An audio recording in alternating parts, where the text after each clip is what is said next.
एक चीज मैं ओवैसी के अंदर और देखता हूँ, मुझे वो राजनीतिक तौर पर चुनाव लड़ने की जो शैली है वो प्रधानमंत्री मोदी और अमित शाह से बहुत प्रभावित दिखते बहुत हैं। बहुत मिलती जुलती है। मैं मैंने बताया ना, जो जी मोडस ऑपरेंडी बीजेपी की है वही ओवैसी अपना बिल्कुल, रहे अभी हैं। हमने भाषाओं पर बात की। पीएम मोदी जब किसी क्षेत्र में जाते हैं, जैसे वो मैं अवध से आता हूँ, अवध में जाएंगे तो अपनी भाषण की शुरुआत अवधी से करेंगे, वो बिल्कुल। मिथिला जाएंगे तो मैथिली से करेंगे। ठीक वही प्रक्रिया, वही चीज कह लें तो ओवैसी भी अपनाते हैं। और चुनाव लड़ने की जो तरीका पीएम मोदी का, अमित शाह का है, वो अपनाने की कोशिश करते दिखे बिहार चुनाव में ओवैसी। वो कई बार उनका एक बयान भी वायरल हो रहा है कि आप बीजेपी को नहीं रोक पाओगे, वो जनता से ऐसा कह रहे हैं। और उसके पीछे वजह ये देते हैं कि अगर आपको बीजेपी को हराना है तो बीजेपी के जैसा ही बनना पड़ेगा, उसके जैसा ही 24 घंटे 365 दिन चुनाव लड़ने वाले मोड में रहना पड़ेगा। बिल्कुल। और आखिरी जो हमारा फैक्टर था उस पर हम बात कर लेते हैं, वो है उम्मीदवारों का चयन। 5 विधानसभा सदस्य चुने गए 2020 में, 4 विधायक भाग जाते हैं। अगर कोई पार्टी का विधायक जीता हुआ चला जाता है तो वहां पर नया उम्मीदवार कौन होगा, ये चयन करना बहुत मुश्किल काम बहुत है। मुश्किल और होता है, जी। उसमें ओवैसी ने होशियारी दिखाई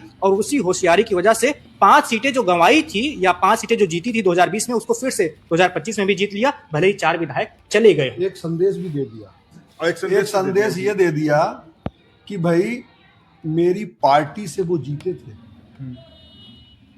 वो हो सकते हैं, लेकिन मेरी पार्टी का ही उसमें ऐसे मान के चलो 75% योगदान था। नेता तो वो थे, लेकिन अगर बिल्कुल। 25% आप में दम है, आप मुस्लिम नेता हो, युवा नेता और दम है, तो मेरी पार्टी के टिकट से जीत जी जाओ। बिल्कुल। और देखिए, मैं करीब 1 साल पहले ओवैसी जी से मिला था और ये सवाल भी मैंने पूछा था कि इस बार आपका क्या प्लान होगा, क्योंकि आपके जो 5 जीते हुए उम्मीदवार थे उनमें से 4 तो चले गए हैं, एकमात्र अख्तरुल ईमान बच गए हैं आपके पास।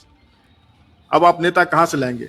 तो उन्होंने बहुत कैटेगरिकली कहा था कि हमें नेता की जरूरत नहीं है, हम कार्यकर्ता वाली पार्टी है, हम अपने कार्यकर्ताओं को लड़ाते हैं। और मैंने एक बात ये भी पूछा था कि अगर वो वापस आते हैं, उन्होंने कहा कि जिसने एमआईएम के उसूलों के मुखालफत की है, जो जिन्होंने एमआईएम के उसूलों के खिलाफ जा करके काम किया है, वो नाक भी रगड़ लें, हम उन्हें वापस पार्टी में नहीं लेंगे, टिकट देने का कोई सवाल ही नहीं है। मैंने पूछा फिर किसे देंगे, तो बोले किसी को देंगे, वहीं का कोई होगा, गली का, मोहल्ले का, किसी के घर का, किसी का रिश्तेदार, जो भी होगा वो वहीं से होगा और वहां के लोग ये तय करेंगे। हमें नेता की जरूरत नहीं है, हमें